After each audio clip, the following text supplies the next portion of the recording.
एक बहुत ही प्यारी फैमिली की स्टोरी है। प्लीज पूरी सुनकर जाना। अगर अच्छी लगे तो लाइक कमेंट जरूर कीजिएगा।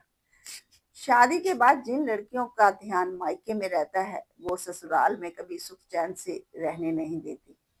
इसी तरह से एक लड़का होता है जो बहुत ही मासूम होता है, लेकिन उसका दिल करता है, हमेशा ख्वाब देखता है कि शादी के बाद मेरी पत्नी की मेरे घर में हंसी से गूंजती रहे। शादी हो जाती है। शादी के कुछ दिनों बाद ही पत्नी मायके में रहने लगती है, क्योंकि वहां पर उसकी माँ अकेली होती है। पति कहता है कि कभी अपने ससुराल की तरफ भी ध्यान दे लिया करो, लेकिन पत्नी को तो अपनी माँ की फिक्र थी। करते करते समय बीत जाता है।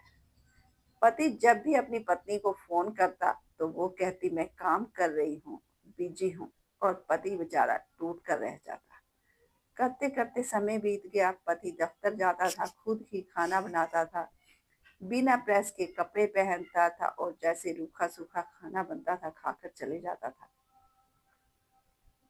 समय बीतता गया, लेकिन पत्नी अपनी माँ को छोड़कर ससुराल आने का नाम नहीं लेती थी। इसी तरह से एक दिन काम पर गया हुआ था पति, और वहां पर वो चक्कर खाकर गिर पड़ा।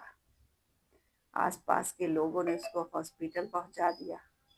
हॉस्पिटल में जब डॉक्टर ने उसका इलाज किया और पूछा कि घर में कोई है जो तुम्हारी केयर कर सके, लेकिन पति कुछ नहीं बोला। डॉक्टर उसकी आंखों में समझ गया था। ठीक हुआ और घर आ गया। घर आकर पति ने फिर अपनी पत्नी को फोन किया, लेकिन पत्नी का एक ही जवाब था कि मैं अपनी बुजुर्ग माँ को अकेला नहीं छोड़ सकती। पति ने कहा कि ठीक है, अब तुम जहाँ हो वहीं रहना, यहाँ आने की जरूरत नहीं है।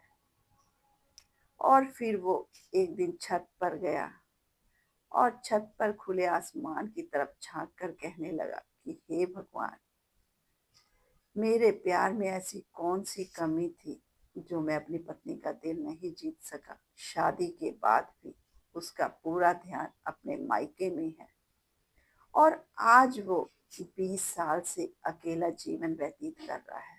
उसने दोबारा शादी भी नहीं की, इस डर से कि पता नहीं शायद आने वाली दूसरी पत्नी भी वैसी ही हो। अगर आपको ये स्टोरी अच्छी लगी तो प्लीज कमेंट और लाइक शेयर जरूर कीजिएगा।